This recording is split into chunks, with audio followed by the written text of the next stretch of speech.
Em Tiago 3, no versículo 5, diz o seguinte: do mesmo modo, a língua é um pequeno órgão do corpo, no entanto, se vangloria de grandes realizações.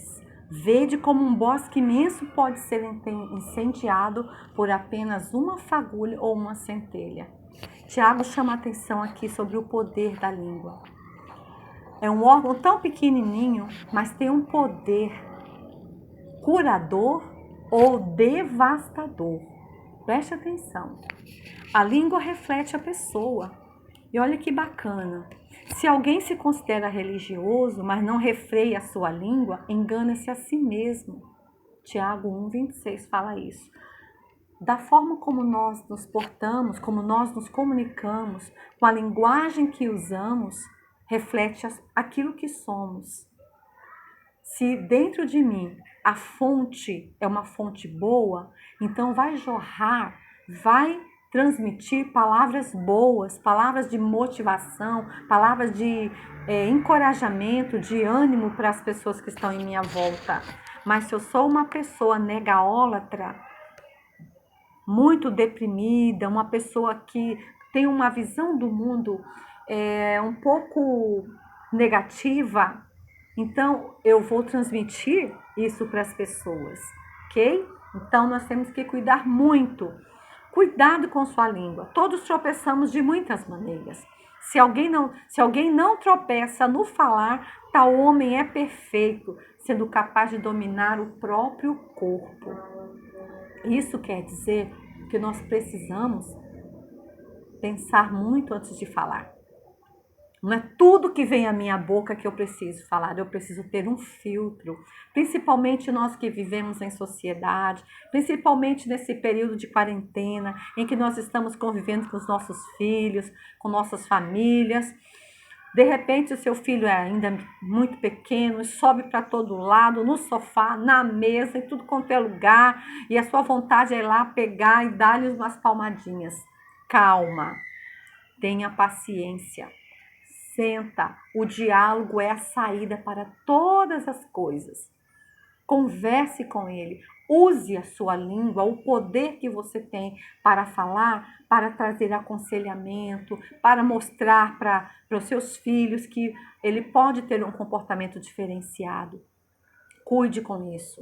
Não aproveite a sua raiva, a sua ira para despejar palavras ruins para os seus filhos. Existem mães e pais que lançam palavras tão terríveis que marcam o filho, o adolescente e o adulto pela vida inteira. E nós não fomos chamados para isso. Se você consegue dominar a sua língua, você consegue dominar o corpo inteiro. Às vezes há amigos que no excesso de franqueza falam palavras que ferem a amizade de anos, que afasta. Se você fez isso com alguém, telefona para ela, mande uma mensagem, volta atrás, volte, pede perdão, restabeleça essa amizade. A nossa vida é tão curta, nós estamos aqui de passagem. A Bíblia fala que somos forasteiros aqui, estrangeiros. Então nós não vamos gastar tempo construindo muros, mas a nossa função aqui é construir pontes, diminuir a distância entre as pessoas. E a nossa língua tem poder para fazer isso. Mesmo que você esteja zangada, zangado, chateado, eu sempre faço uma brincadeira, pegue uma balinha bem dura de hortelã e mastiga, chupa essa bala bem devagarzinho, vai mastigando com calma, 10 minutos, deixa abrandar a sua raiva, depois você fala. Quando nós estamos com raiva, né? Alguns dizem que a raiva entra, a verdade sai. Então, é importante que nós tenhamos cuidado com o que vamos falar com os nossos filhos quando eles estão fazendo uma travessura, com os nossos adolescentes. Conversar com eles é tudo de bom. Eu costumo dizer que este dom de comunicar é um dos dons mais lindos que existe, que Deus deixou para nós. É o poder da fala, é o poder de ouvir, É o poder de dialogar, de ter essa comunicação, que é uma via de mão dupla. A palavra vai, você ouve, você responde, e nada melhor do que exercitar esse dom dentro da nossa casa.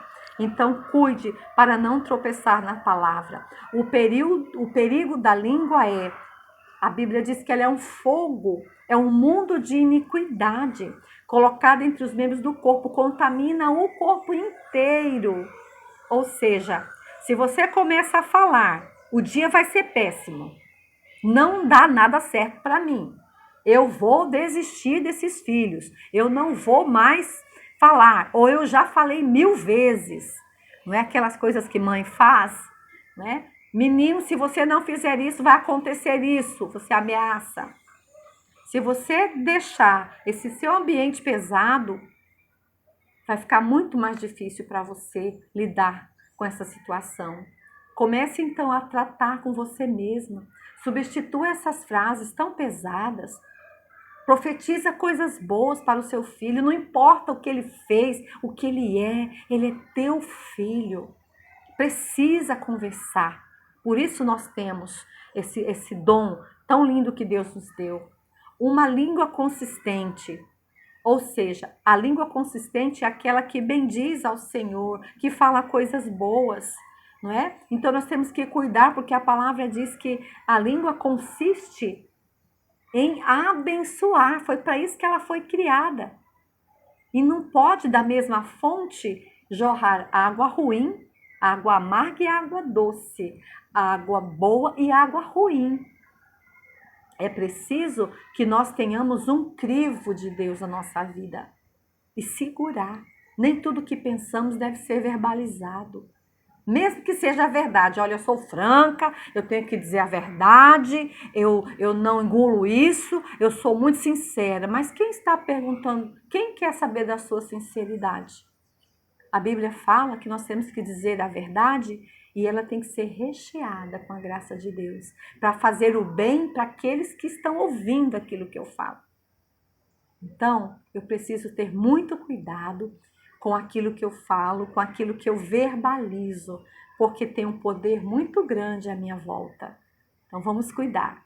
Vamos ter paciência, essa quarentena vai passar, nós vamos voltar à nossa vida presencial do nosso trabalho, nós vamos conseguir nos readaptar a esta vida, esta nova maneira de encarar as coisas. Um beijo grande e até a próxima.